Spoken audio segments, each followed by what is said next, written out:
Fala, gente boa! Pronto, olha aí. Certinho, Certinho, hein? Sala de prosa. Que momento bom que você é convidado a sentar aqui conosco. É desse jeito. E pensar coisas boas, pensar coisas sérias, mas dando boas risadas e com bom humor. E dando uma boa direção, né? E numa boa direção bíblica. A conversa nossa hoje é o crente e a política, porque 2024, ano de eleições municipais. Vai embora não, beleza?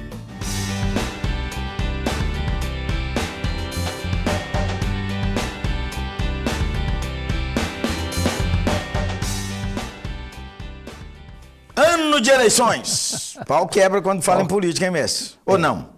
Política é um assunto tranquilo. Muito tranquilo. Leve. Leve. Não tem tensão nenhuma no ar. Nenhuma. Fala, mestre. Você viu a parada dele aqui? Como é que ele disse assim, ó? Não tem tensão nenhuma no ar. Fala, mestre. Já ficou... Respirei fundo, troquei lugar na cadeira. Oxigenou.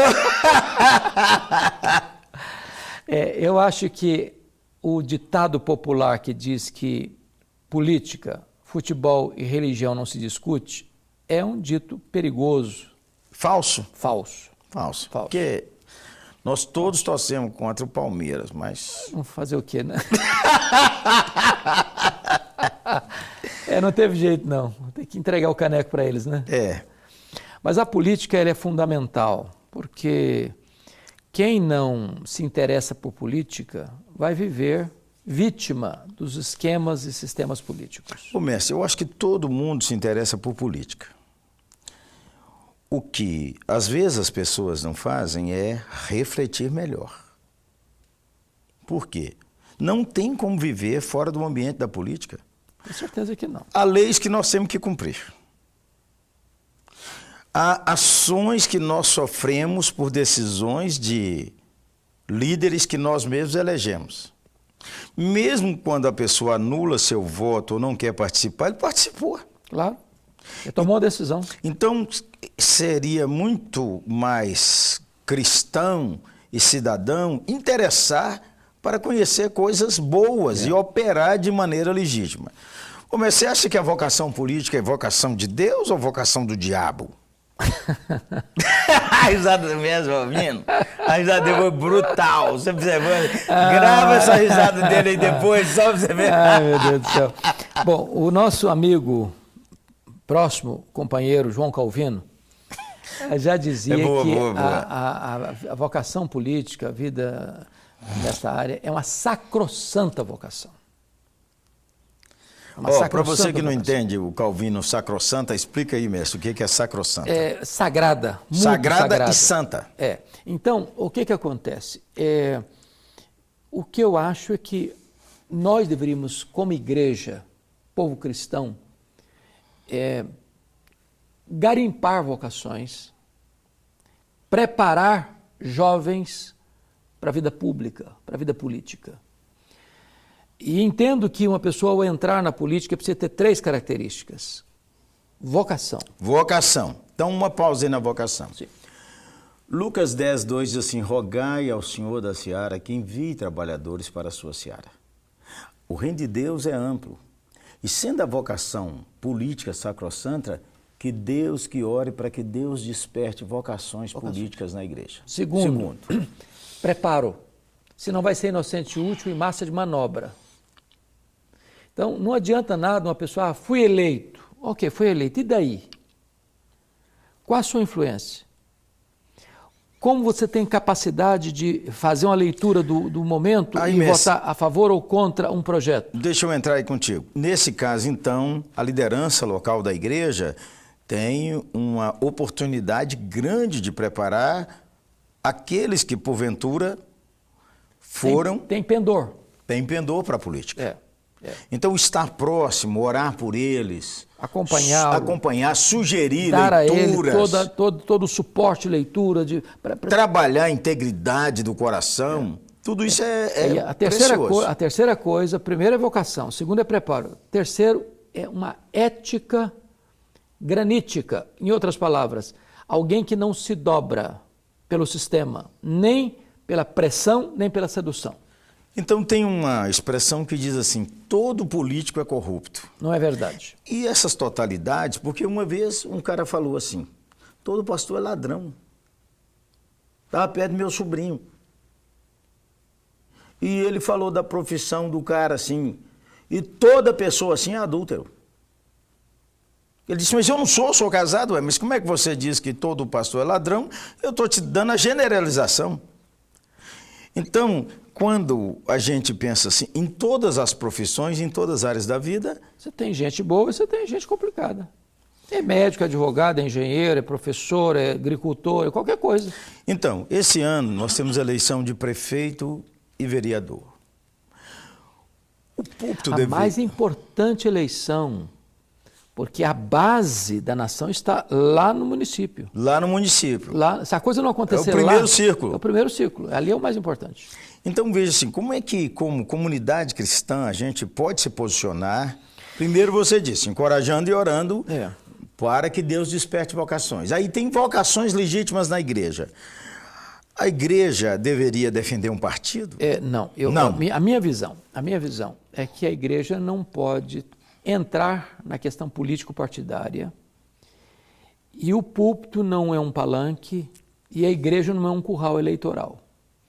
Nós pleiteamos por uma igreja esclarecida. E o que é uma igreja esclarecida? É uma igreja que cada um de seus membros tenha condições de fazer avaliação do cenário e responsavelmente dar o seu voto. Não tem voto de curral eleitoral. Que existem grupos, segmentos religiosos... que fazem assim. Fazem assim. Não penso que seja o ideal. Até porque, às vezes, elege-se um indivíduo e ele não vai lá para defender princípios e valores da sociedade, vai lá para defender princípios e valores, coisas daquele segmento. Deixa-me também... Eu acho que aí entra o que acontece? Entra dentro de um fisiologismo que mistura com os outros, fica igual os demais. Não faz diferença. Então, o outro aspecto não acha que está elegendo, ao eleger um membro da igreja para um cargo político, está elegendo um presbítero, um diácono. Porque o ambiente social é um ambiente também contaminado pelo pecado. Agora, você disse uma coisa, me permita voltar. Claro. Qual a posição da igreja? A igreja trabalha princípios. E valores. E valores. Então, eu penso que para uma pessoa inteligente, quando você fala de princípios e valores, eu estou fazendo uma análise crítica de partido, de cartilha do partido. Da ética. Da ética do partido, da ideologia do partido. A convicção do partido sobre família. Sobre valores, família. Sobre liberdade. Liberdade, respeito à vida, respeito à questão da economia, né? Porque o que acontece hoje? Se você perceber, alguns partidos chamados populistas, eles querem fazer o Estado gordo, obeso, paizão, quer dar uma ajuda... Peraí, gente, o paizão entre aspas paizão aí. entre aspas, porque falou o cara paizão, obeso. Paizão assim, né? Então, aí... Quer dar uma espécie de ajuda para todo mundo, para que a pessoa... Dependa do Estado e ele perpetue no poder, mantendo as pessoas na miséria. O Brasil hoje, se você que viaja o Brasil todo, sabe disso. Você chega nas regiões rurais hoje, ninguém quer trabalhar mais. Ninguém é pesado. Muita gente não quer trabalhar mais. Por quê? Porque recebe uma ajudinha lá e aí vai botar a muleira dele no sol quente. Dá para comprar a pinga dele e o arroz com feijão. Ele não tem sonho, ele se acomodou, ele foi nivelado na miséria e vai perpetuar a miséria. Gente boa, esse ano de eleição, você deve se informar. E aqueles candidatos que você reconhecer valor neles, você deveria encorajá-los, deveria falar sobre eles, sem querer forçar ninguém, é claro que não. Claro. Mas você pode dizer, eu recomendo esse fulano, porque depois você vai acompanhar ele também. Hein? Exatamente. Eu acho que um aspecto muito importante você precisa conhecer o histórico de vida desse candidato, seja do vereador ou do prefeito, nós estamos falando de eleições municipais, conhecer a biografia dele, conhecer os posicionamentos que ele já tomou até hoje. Certo. conhecer a coerência da vida dele, se o que ele fala é o que ele faz, ou se ele é um político que tem um discurso bonito na época da campanha, mas não tem nenhum compromisso com aquele discurso que ele vai fazer. Quando ele se elege, faz tudo o contrário. Então, é preciso pensar. Compreenda mais um pouco sobre a política, porque nem sempre você vai ter um vereador que é um cristão. Nem sempre o candidato a prefeito é um cristão. Mas você precisa compreender qual é a articulação dele partidária para você perceber em quem votar, para que você não entregue sua cidade nas mãos daqueles que vão contra seus próprios valores. 3 dicas para votar, mestre. Primeiramente, é exercer o seu direito, sua responsabilidade, seu privilégio de cidadania. É votar. Informe-se. Segundo, você precisa entender que num regime de democracia, o poder da transformação está no seu voto. Exatamente, gente Então, boa. Seu voto tem muito valor. E não importa se você é rico ou pobre, o voto tem o mesmo peso. Terceiro, você precisa votar de acordo com a sua consciência iluminada pelas verdades eternas. É uma grande incongruência para mim, eu dar meu voto em alguém que defende bandeiras, plataformas contrárias aos valores e princípios que nós subscrevemos. É uma loucura isso, é uma esquizofrenia espiritual. Eu voto contra mim. Voto contra mim mesmo. Ô, gente boa, sabemos que o assunto da política é um assunto importante, necessário, urgente e que a gente tem que saber mais. Informe-se. Mas, acima de tudo, devemos tratar com muita oração, pedindo ao Senhor para que o Senhor tenha misericórdia desse ambiente, muitas vezes contaminado pelo pecado, pela corrupção e pela ganância. Então, mestre, ainda uma palavra sobre o assunto? A palavra é procure gente íntegra. Os bastidores da política brasileira são sombrios. Se destampa de vez em quando. E a gente sabe cada coisa. A gente sabe que a coisa é feia. De repente se tampa tudo de novo, não aconteceu nada, não tem nada, está tudo bem. Quando, na verdade, qualquer pessoa que tem o tico e o teco funcionando, sabe que a coisa não está bem. Mas você começou dizendo que... É preciso buscar gente íntegra. Quem não se interessa por política... se torna vítima. Não seja, interesse, pergunte, converse. Peça aí na sua igreja um ambiente para conversar sobre o assunto, para que você possa ampliar sua compreensão.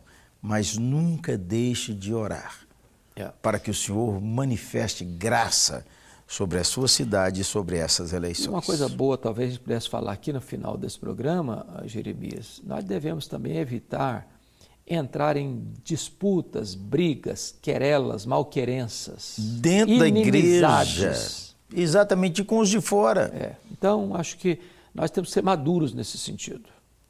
Temos que exercer nossa cidadania com responsabilidade e com maturidade. E lembrar que as eleições passam, mas o relacionamento deve ser preservado. Amém. Amém? Vamos orar nós dois? Vamos. Bora. Deus amado, nós estamos diante de uma eleição neste ano tão importante para o futuro do Brasil. E precisamos de sabedoria, precisamos de despertamento de líderes. Líderes que amem a pátria, líderes que sirvam a pátria e não se sirvam dela.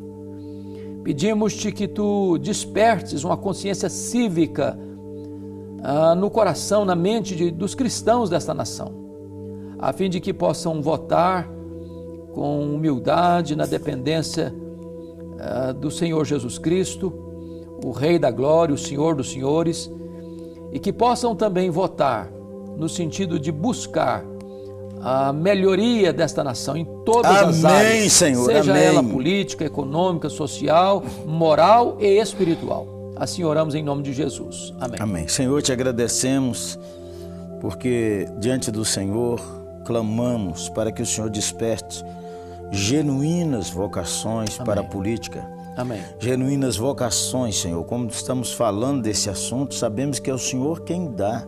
É verdade. E aí nós oramos para que dentro do próprio ambiente da igreja a gente tenha gente genuinamente chamada o Senhor para liderar Sim, a Deus. cidade. Sim, Senhor. E oramos para que nós, como irmãos, os fortaleçamos com nosso conselho, com nossa oração e também com as nossas cobranças. Sim, Senhor. Senhor, eu clamo ao Senhor, abençoa nossas cidades. Amém. Permite que esse tempo de eleição não traga contenda dentro das comunidades de fé. Amém. Ao mesmo tempo que preservemos os relacionamentos com os de dentro e os de fora. Sim, Senhor. Senhor, e que o Senhor abençoe por amor do teu nome esse primeiro círculo da política. Amém. Que são o que envolve as eleições municipais. Sim, Senhor. Assim oramos pela tua bênção sobre o nosso país, em nome de Jesus. Amém. Amém. Amém. Amém. Sala de prosa, menino, conversa tudo. Aqui não tem isso não. Essa não, né? Hein? Aqui, papo é reto. Olha, Luz para o Caminho é uma Tamo junto. agência missionária maravilhosa. Agradeço, viu, mestre? Que Deus levantou Luz para o Caminho. Amém. Tem cada dia Natal, tem os congressos de família, tem os cursos online. Yeah. E a LPC tem sido uma bênção, viu, mestre? Louvado seja Que Deus Deus. preserve seu coração, sua Tem mente, sala sua de saúde. prosa aqui em E parceria. a sala de prosa, menino? Olha aí, coisa boa. Ó, a sala de prosa precisa de oração, sabe por quê? Nós temos que combinar as agendas. Ô, mestre, dá uma martelada sobre a oitava. Oh, meu Deus, gente. Oitava Igreja é uma referência para mim, e eu falo isso Deus de todo o seja meu louvado. coração, de uma igreja viva, bíblica, missionária e abençoadora da cidade. Aleluia! Então, se você mora em BH, você precisa ir lá conhecer. Se você for a BH, você precisa ir lá, Se não, porque senão perde a viagem. perdeu toda. a viagem! Outra coisa, hein, gente boa? É. Esse ano novo, 55 anos da oitava, Coisa linda. vai ser brutal. É desse Aleluia. jeito. Então, gente, ó, ficamos por aqui hoje? Ficamos por aqui. É isso. Beijo no coração.